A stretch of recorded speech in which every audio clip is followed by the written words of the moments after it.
Section 300.3 B of the National Electrical Code addresses the use of white wires. Specifically, white wires must be used only as grounded conductors. There are exceptions to this rule. Firstly, when the cable is used with grounded and ungrounded conductors in the same cable, or secondly, when a multi-wire branch circuit is used. If a white wire is used as a feeder, it would typically be a violation of this code section unless it falls under one of the exceptions. Section 314.23 concerns accessibility. Switches must be installed in an accessible location. Wiring the feeders to the ceiling boxes would potentially make it more difficult to access the switches for maintenance or repair. Wiring feeders to the ceiling boxes can offer some economical advantages. Material savings can be realized because this method can save approximately 8 to 10 feet of wire per run. This savings can become significant, especially for large projects.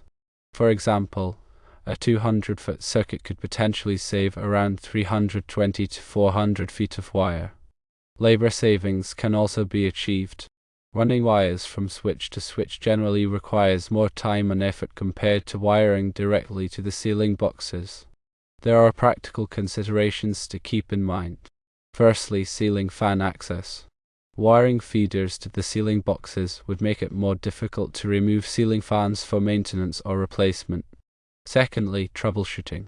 This wiring configuration can make troubleshooting problems more challenging because the source of the issue may be hidden in the ceiling. Thirdly, code enforcement. Some electrical inspectors may not approve of this wiring method due to the potential white wire feeder violation.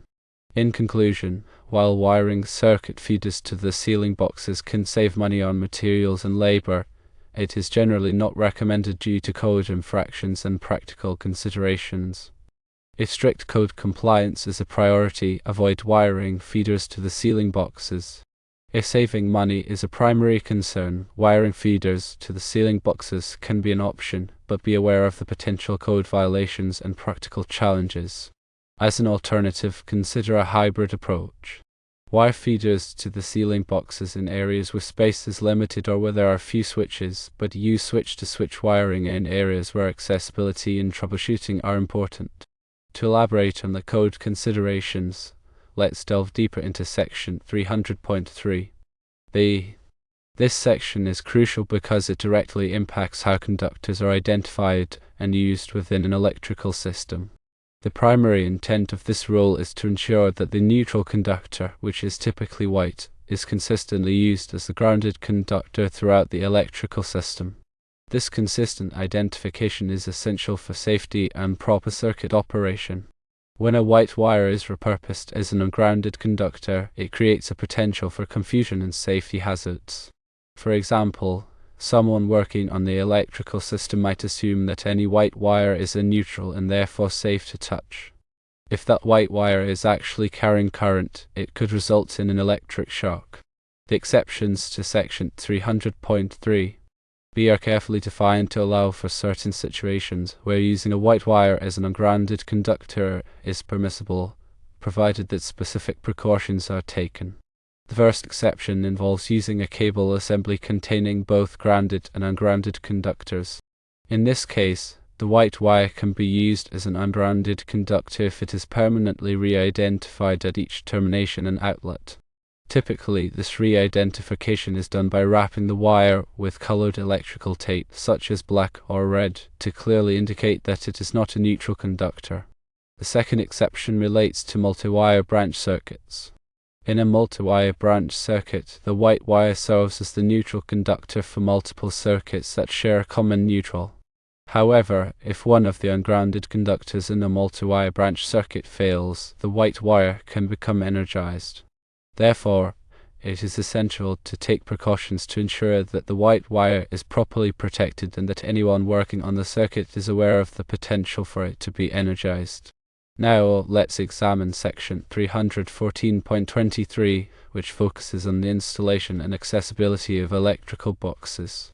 This section is essential for ensuring that electrical components are installed in a safe and accessible manner. The requirement that switches be installed in an accessible location is critical for several reasons. Firstly, it allows for easy maintenance and repair of the switches. If a switch fails or needs to be replaced, it should be easily accessible without having to remove other components or structures. Secondly, it enables proper troubleshooting. If there is a problem with the circuit, the switch should be easily accessible for testing and diagnosis. Wiring feeders to the ceiling boxes can create accessibility issues in several ways. Firstly, the switch may be located behind a ceiling fan or other fixture, making it difficult to reach. Secondly, the wiring connections may be hidden within the ceiling box, making it difficult to inspect or test them. Thirdly, the switch may be located in a hard-to-reach area, such as a high ceiling or a confined space. These accessibility issues can make it more difficult and time-consuming to maintain, repair, or troubleshoot the electrical system. From an economical perspective, the potential material savings of wiring feeders to the ceiling boxes can be significant, especially in large projects with numerous circuits. The savings of 8 to 10 feet of wire per run can add up quickly, resulting in a substantial reduction in material costs. However, it is important to consider the potential for increased labor costs due to the accessibility issues discussed earlier. If it takes longer to install, maintain, or repair the electrical system due to the wiring configuration, the labor costs could offset the material savings. In addition to material and labor costs, it is also important to consider the potential for increased energy costs. If the wiring configuration results in increased voltage drop, it could lead to reduced efficiency and increased energy consumption. Voltage drop is the decrease in voltage that occurs along a conductor due to its resistance. Excessive voltage drop can cause lights to dim, motors to run slower, and other electrical equipment to malfunction. To minimize voltage drop, it is important to use the correct size of wire for the circuit and to keep the wiring runs as short as possible. From a practical standpoint, the issues related to ceiling fan access and troubleshooting are particularly important to consider. Ceiling fans are commonly installed in homes and businesses, and they often require periodic maintenance or replacement. If the wiring feeders are run to the ceiling boxes, it can make it more difficult to remove the ceiling fans for these purposes. This can be inconvenient for the homeowner or business owner and could potentially lead to damage to the ceiling fan or the surrounding ceiling. Troubleshooting electrical problems can also be more challenging when the wiring feeders are run to the ceiling boxes. The source of the problem may be hidden within the ceiling box, making it difficult to trace the wiring and identify the fault. This can be particularly problematic if the wiring is not properly labeled or documented. In addition to the code violations and practical challenges, it is also important to consider the potential for liability. If someone is injured or property is damaged due to a faulty electrical system, the person or company who installed the system could be held liable.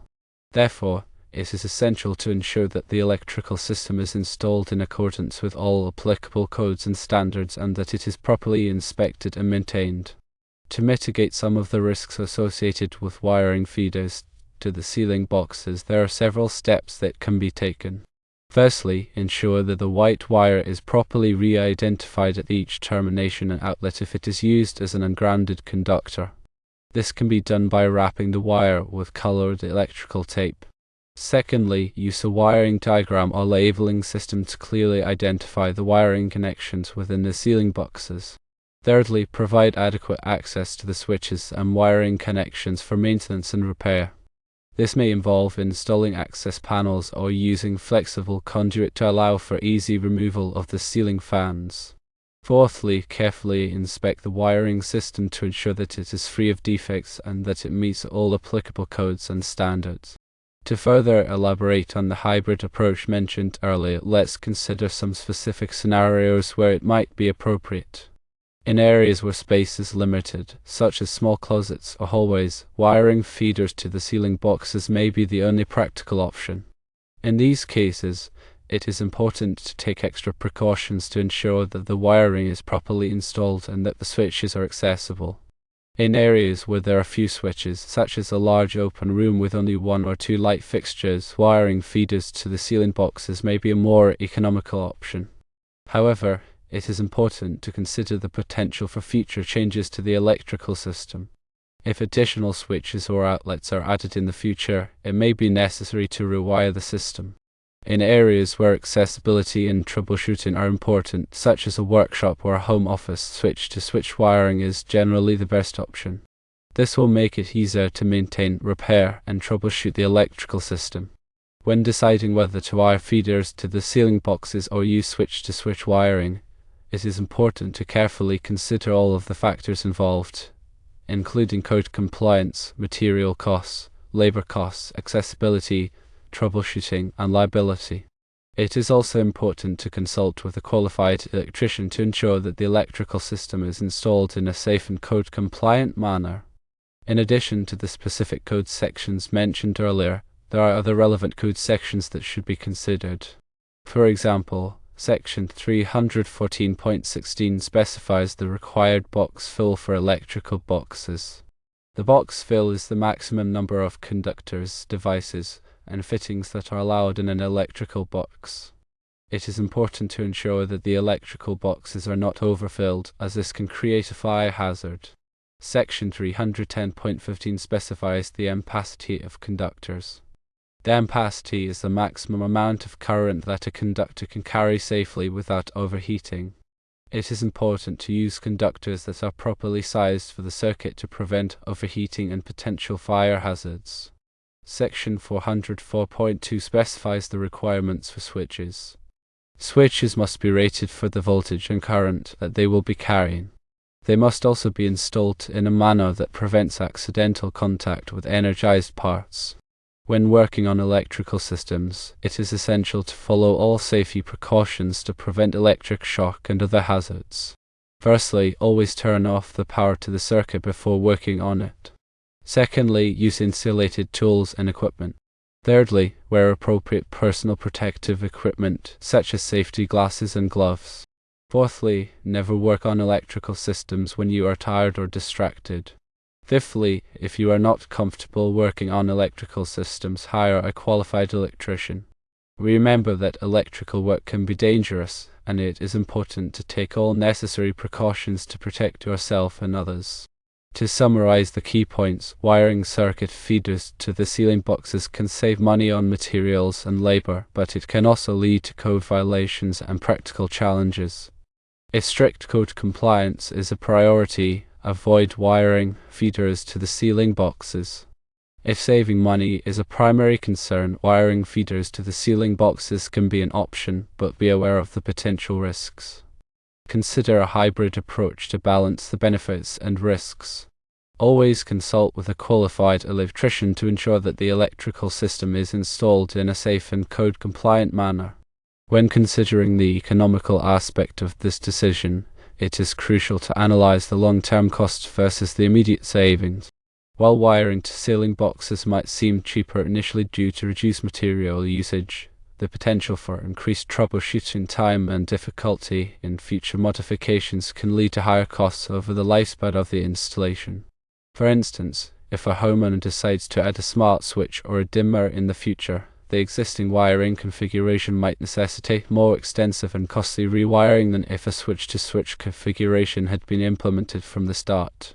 Furthermore, the choice of wiring method can also impact the resale value of a property. Potential home buyers often prioritize the ease of maintenance and future upgradability when evaluating a home's electrical system. An unconventional wiring approach that deviates from standard practices might deter some buyers or necessitate price concessions to address their concerns. In addition to the direct financial implications, it's also important to factor in the intangible costs associated with potential code violations and safety hazards. While a homeowner might be willing to take on some level of risk to save money, the potential consequences of a faulty electrical system can be severe, ranging from property damage to personal injury. Therefore, it is essential to weigh the financial benefits against the potential safety risks and to prioritize code compliance and safety above all else. Furthermore, the choice of wiring method can also influence the overall energy efficiency of a building. As mentioned earlier, long wiring runs and undersized conductors can lead to increased voltage drop, which in turn reduces the efficiency of electrical appliances and lighting fixtures. While the energy losses associated with a particular wiring configuration might seem negligible on a per-device basis, they can accumulate over time and result in significant energy waste and higher electricity bills. Therefore, it is essential to carefully consider the impact of the wiring method on the building's overall energy performance and to select the configuration that minimizes voltage drop and maximizes energy efficiency. Moreover, the decision of whether to wire to ceiling boxes or switch boxes can also be influenced by the specific type of lighting and control system being installed. For example, in a home automation system that utilizes centralized lighting control panels, it might be more efficient to wire all the lighting fixtures directly to the control panel rather than running individual wires to each switch. This approach can simplify the wiring and reduce the number of connections, but it also requires careful planning and coordination to ensure that the system is properly designed and installed. Conversely, in a traditional lighting system with individual switches and fixtures, a switch-to-switch wiring configuration might be more straightforward and easier to maintain. Therefore, it is essential to consider the specific requirements of the lighting and control system when selecting a wiring method. In addition to the technical and economic considerations, it is also important to be aware of the legal and regulatory requirements that govern electrical installations. Electrical codes and regulations are designed to protect the public safety and to ensure that electrical systems are installed and maintained in a safe and reliable manner. Failure to comply with these requirements can result in fines, penalties, and even criminal charges. Therefore, it is essential to consult with a qualified electrician and to obtain all necessary permits and approvals before undertaking any electrical work. Furthermore, it is also important to maintain accurate records of all electrical work performed, including wiring diagrams, inspection reports, and maintenance logs. These records can be invaluable in the event of a future problem or dispute. In conclusion, the decision of whether to wire to ceiling boxes or switch boxes is a complex one that requires careful consideration of a variety of factors, including code compliance, material costs, labor costs, accessibility, troubleshooting, safety, energy efficiency, and legal requirement. There is no one-size-fits-all answer to this question, and the best approach will depend on the specific circumstances of each project. However, by carefully weighing all of the factors involved and consulting with a qualified electrician, it is possible to make an informed decision that balances cost-effectiveness with safety and performance.